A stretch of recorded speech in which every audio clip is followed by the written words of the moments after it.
Students, whatever homework is given to you, you have to submit it on the very next day between 8 am to 1 pm to the given WhatsApp number, and it is compulsory to submit your homework as your attendance will be marked on the basis of your submission. Hello students, in the previous video we have understand the explanation of lesson number 8 means of transport. Today we will understand the remaining part of the lesson. So let's start. The means of transport can be divided into 3 categories. It means परिवहन के जो साधन हैं उन्हें 3 श्रेणियों में यानी 3 categories में उन्हें डिवाइड किया जाता है, विभाजित किया जाता है. First is land transport. Land transport का मतलब होता है भूमि परिवहन, यानी जो ज़मीन पर लैंड पर जो ट्रांसपोर्ट होते हैं उनके बारे में हम देखेंगे. इन this type of transport the vehicles run on road और रेलवे ट्रैक्स. इस प्रकार के परिवहन में यानी इस प्रकार के ट्रांसपोर्ट में वाहन सड़क या रेलवे पटरियों पर चलते हैं. The vehicles that run on the roads are buses, cars, scooters, rickshaws, bicycles, etc. And the vehicles that run on tracks are trains. सड़कों पर चलने वाले व्हीकल्स कौन कौन से हैं आप सभी जानते हैं, जैसे कि बस, कार, स्कूटर, रिक्शा, साइकिल, ये सभी रोड पर चलते हैं. और जो वाहन पटरियों पर चलते हैं वो तो एक ही है. कौन सा वाहन चलता है? Yes, that is a train. तो लैंड ट्रांसपोर्ट क्या होता है? ऐसे व्हीकल्स जो सिर्फ रोड पर या फिर रेलवे ट्रैक्स पर चलते हैं उन्हें हम लैंड ट्रांसपोर्ट कहते हैं. Okay, now next is water transport. Water transport means जो जल में परिवहन यानी पानी के थ्रू हम ट्रांसपोर्ट करते हैं उसे कहते हैं. In this type of transport the vehicles sail on water. इस प्रकार के परिवहन में वाहन पानी पर चलते हैं, जैसे कि ship, steamer and boat are all examples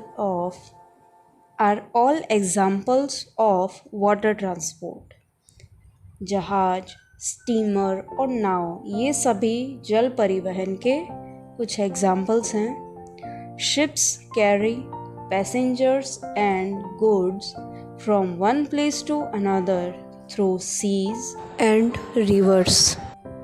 जहाज यात्रियों और वस्तुओं को समुद्र या फिर नदियों के माध्यम से एक जगह से दूसरी जगह पर ले जाते हैं. Water transport is majorly used for trade between the countries through coastal areas. जल परिवहन का ज़्यादातर उपयोग ट्रेड यानी व्यापार करने के लिए किया जाता है. जब दो कंट्रियों के बीच में कोस्टल एरिया के थ्रू व्यापार होता है, यानी एक कंट्री के जो समुद्र तटीय होता है, कोस्टल एरिया का मतलब क्या होता है? जो समुद्र तट वाला इलाका रहता है वो. तो एक कंट्री से दूसरी कंट्री के बीच में जब ट्रेड किया जाता है तब भी हम वाटर ट्रांसपोर्ट का ज़्यादातर उपयोग करते हैं. Okay, more to know. Train is the cheapest and fastest means of land transport. Rail परिवहन यानी जो ट्रेन के थ्रू ट्रांसपोर्ट होता है, दैट इज़ ये कहाँ पर होता है? भूमि परिवहन है ये, और ये सबसे सस्ता और तेज साधन है ट्रांसपोर्ट का. More to know, small boats can also be seen on the rivers. They help passengers to cross the river. Rafts are built to travel on shallow water. छोटी नावों को भी नदियों पर देखा जा सकता है. ये यात्रियों को, जो पैसेंजर्स होते हैं, उन्हें नदी पार करवाने में यानी नदी के एक किनारे से दूसरे किनारे पर पहुंचाने में उनकी मदद करती है. राफ्ट्स ये शैलो वाटर यानी जो ज़्यादा गहरा पानी नहीं होता है वहाँ पर यात्रा करने के लिए बनाया जाता है. Now next is air transport. Air transport that means वायु परिवहन, जो हवा में ट्रांसपोर्ट किया जाता है। इन this type of transport the vehicles move through air. इस प्रकार के परिवहन में वाहन हवा से चलते हैं। Aeroplanes and helicopters fly in the air and carry passengers. हवाई जहाज और हेलीकॉप्टर हवा में उड़ते हैं और यात्रियों को ले जाते हैं। Aeroplanes can carry many passengers while helicopters can carry only a few number of passengers.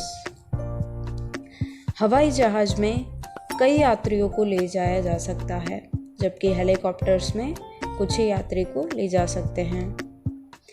They are the fastest means of transport and expensive as well. ये परिवहन सबसे तेज साधन तो होते ही हैं, बट ये कैसे रहते हैं? एक्सपेंसिव यानी महंगे भी होते हैं। Okay, now more to know, astronauts use spaceships for space travel. जो एस्ट्रोनॉट्स होते हैं यानी जो अंतरिक्ष यात्री होते हैं, स्पेस में ट्रैवल करने के लिए स्पेसशिप का यूज़ करते हैं। This is how transport has really made our life easier and faster. परिवहन ने वास्तव में हमारे जीवन को आसान और तेज बना दिया है, ऐसा हम कह सकते हैं। सो स्टूडेंट्स, हमने यहाँ पर मीन्स ऑफ ट्रांसपोर्ट की 3 मेन कैटेगरीज देखे, land transport, water transport and air transport. So you have to read this lesson thoroughly. In the next part, we will understand the exercise.